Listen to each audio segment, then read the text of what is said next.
干净的鸡先沥干下水，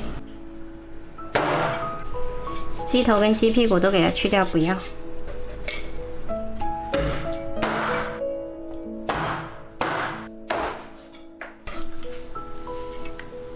砍好了鸡肉里面加入姜片，还有1勺盐，抓均匀了之后呢，腌制1个小时。接着我们来准备10克花旗参片，把它放在炖盅内胆中间。再来准备1个碗，把花旗参扣起来，然后把腌制好的鸡肉放在碗的四周。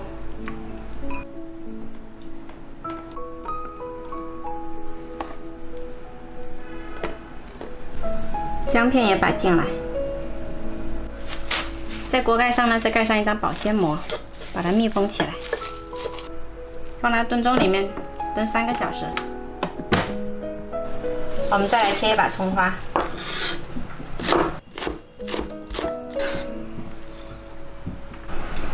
淋入3勺生抽，然后淋上热油。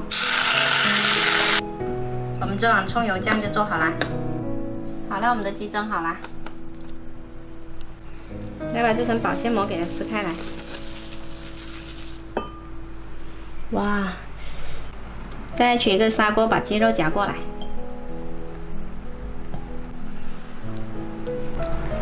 这样子蒸出来呢，这个鸡汤全部吸到碗里面去了。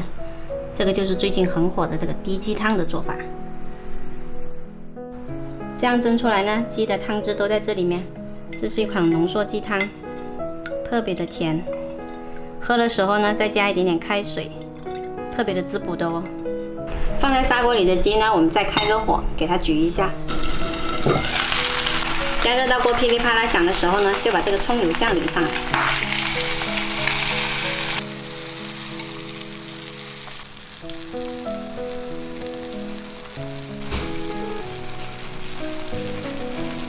这样子做呢，有肉有汤，汤很滋补，鸡肉很香。喜欢的话可以试一下。